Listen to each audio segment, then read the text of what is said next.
We hear a lot about the divisions among countries at the United Nations. But recently, what is striking is the remarkable unity among member states when it comes to Russia's war on Ukraine. Leaders from countries developing and developed, big and small, North and South, have spoken in the General Assembly about the consequences of this war and the need to end it. And they've called on all of us to reaffirm our commitment to the UN Charter and its core principles, including sovereignty, territorial integrity, human rights. Even a number of nations that maintain close ties with Moscow have said publicly that they have serious questions and concerns about President Putin's ongoing invasion.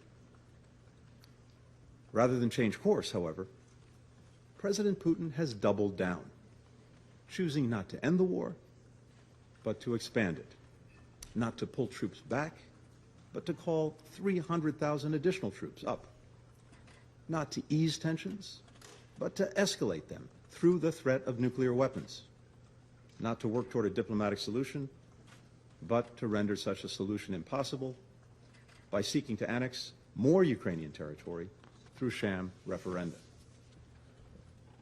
That President Putin picked this week, as most of the world gathers at the United Nations, to add fuel to the fire that he started, shows his utter contempt for the UN Charter, for the General Assembly, and for this Council. The very international order that we have gathered here to uphold is being shredded before our eyes. We cannot, we will not allow President Putin to get away with it. Defending Ukraine's sovereignty and territorial integrity is about much more than standing up for one nation's right to choose its own path, fundamental as that right is. It's also about protecting an international order where no nation can redraw the borders of another by force. If we fail to defend this principle when the Kremlin is so flagrantly violating it, we send a message to aggressors everywhere that they can ignore it too. We put every country at risk.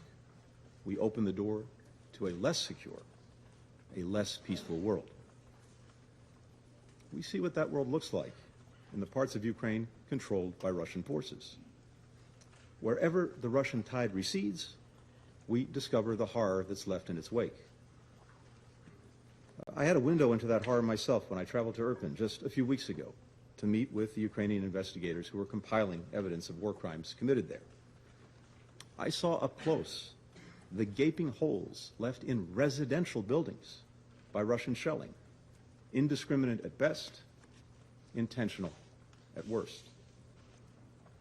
As we assemble here, Ukrainian and international investigators continued to exhume bodies outside of Izium, a city Russian forces controlled for 6 months before they were driven out by Ukrainian counteroffensive.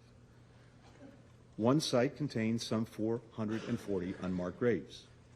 A number of the bodies unearthed there so far reportedly show signs of torture, including one victim with broken arms and a rope around his neck.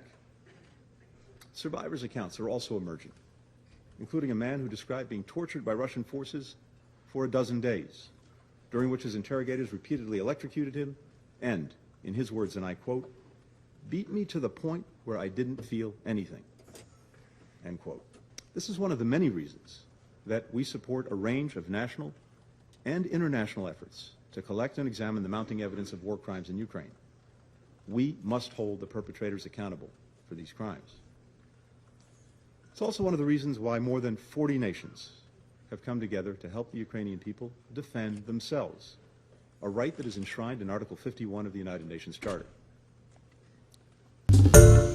Hi, everyone. George Stephanopoulos here. Thanks for checking out the ABC News YouTube channel. If you'd like to get more videos, show highlights, and watch live event coverage, click on the right over here to subscribe to our channel. And don't forget to download the ABC News app for breaking news alerts. Thanks for watching.